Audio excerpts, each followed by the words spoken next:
Positibo sa gunpowder residue ang itinuturong sospek sa barilan sa Senado.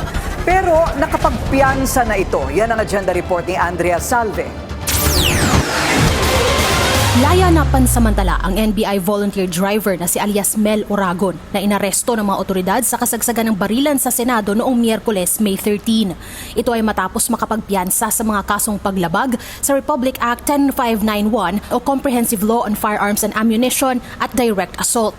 Sa kabuuan, 7 ang mga kasong isinampa sa sospek. 7 po yan, kaya lang po siya ay na-reduce na po sa 2, yung paglabag po niya sa RA 10591 para doon sa mga ammunition na nakuha sa kanya at naging direct assault since according po doon sa nakuha po nating information is kasama na po yung lahat ng iba-iba pang mga violation or doon sa articles na involved is kasama na po lahat yun dun sa direct assault. Ayon sa NCRPO, 80,000 pesos daw ang itinakdang piyansa ng Pasay City Court para sa kasong paglabag sa RA 10591. 36,000 pesos naman para sa direct assault. Una nang sinabi ng mga otoridad na walang na-recover na baril mula kay Oragon, pero nagpositibo raw ito sa gunpowder residue.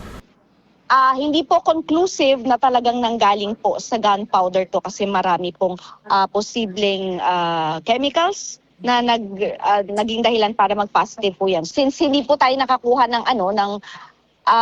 ng baril mula sa kanya pero meron po tayo nakuha ng mga bala naman po sa kanya. So hindi po natin alam kung nasan po yung mga baril.